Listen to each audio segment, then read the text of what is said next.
ஒருத்தர் கடன் கேட்க வருகிறார், கடன் கேட்க வர்றார். ரசூலுல்லாஹ் அவருக்கு சொல்கிற முதல் வார்த்தையுடைய ஆழம் தெரியுமா? இன்னைக்கு நிறைய இடங்கள்ல பாருங்களேன், ரசூலுல்லாஹ் அவருக்கு சொல்ற முதல் வார்த்தையுடைய அணுகுமுறை. ரசூலுல்லாஹ் சொல்றாங்க, யாராவது நீங்க கடன் வாங்க நினைக்கிறீங்களா, முதல்ல உங்களுடைய உள்ளத்திட்ட பேசி பாருங்க, இந்த கடன் நமக்கு தேவைதானா என்று நீங்கள் உங்களுடைய உள்ளத்தோடு பேசி பாருங்க. ரசூலுல்லாஹ் சொல்ல வர வார்த்தை, மாமின் அஹதின் யுதானு தைனன் யஅலமுல்லாஹு மின்ஹு அன்னஹு யுரீது கலாஹு இல்லா அத்தல்லாஹு மின்ஹு. ரசூலுல்லாஹ் சொல்றாங்க, நீ உண்மையிலேயே அவசியத்தின் தேவைக்காக வேண்டி கடன் வாங்க வேண்டும் என்று நினைக்கிறாய், கொடுக்கல் வாங்கல் இருக்குன்னு நினைக்கிற. ஆனா உண்மையிலேயே உன் மனசு சொல்லுது, இவன் நம்ம தெரிஞ்சதா சித்தப்பா தானே, வாங்கினா அப்படியே டீலில் விட்டுறலாம், 2 மாதம் தர்றேன், 4 மாதம் தர்றேன், 6 மாதம் தர்றேன்.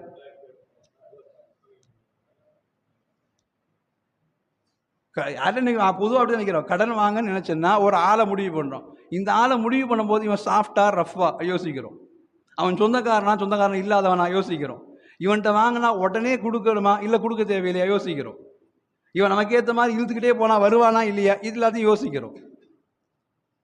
ரசூலுல்லாஹ் சொல்றாங்க, நீ கடன் வாங்குகிற பொழுது முதல்ல நீ தேவை, என் கை வீக்கத்திற்கு இது சரியாகுதானா, நான் 2 மாதம் டைம் சொன்னா அந்த 2 மாதத்துல இதை கொடுக்க முடியுமா அப்படின்னு யோசி. ஏன்னா நீ கடன் வாங்குகிற பொழுது அங்கே உனது சாட்சியாய் அல்லாஹ் நிற்கிறான். ரசூலுல்லாஹ் சொல்றாங்க, மாமின் அஹதின் யுதானு தைனன் யஅலமுல்லாஹு மின்ஹு அன்னஹு யுரீது கலாஹு.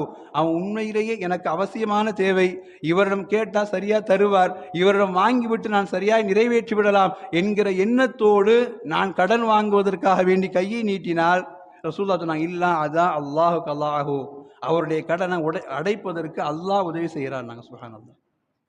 இது ஒரு உறவை பேணக்கூடிய விஷயத்தில் ரசூலுல்லாஹ் சொல்லக்கூடிய அற்புதமான அணுகுமுறை.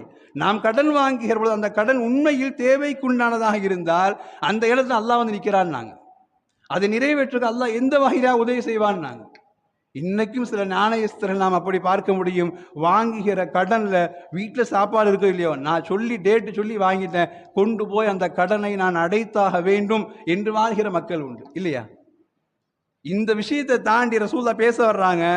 ரசூலுல்லாஹுடைய பேச்சுடைய வார்த்தை, நீங்க கடன் வாங்கிட்டீங்க, ஒருவேளை உங்களால் கடனை அடைக்க முடியலைன்னா ரசூலுல்லாஹுடைய எச்சரிக்கையின் வார்த்தை, நீங்கள் அல்லாஹுடைய பாதையில் மரணித்த ஷஹீதாகவே இருந்தாலும் உங்களுக்கும் சொர்க்கத்துக்கு இந்த கடன் தடையா இருக்கும். ரசூலுல்லாஹ்.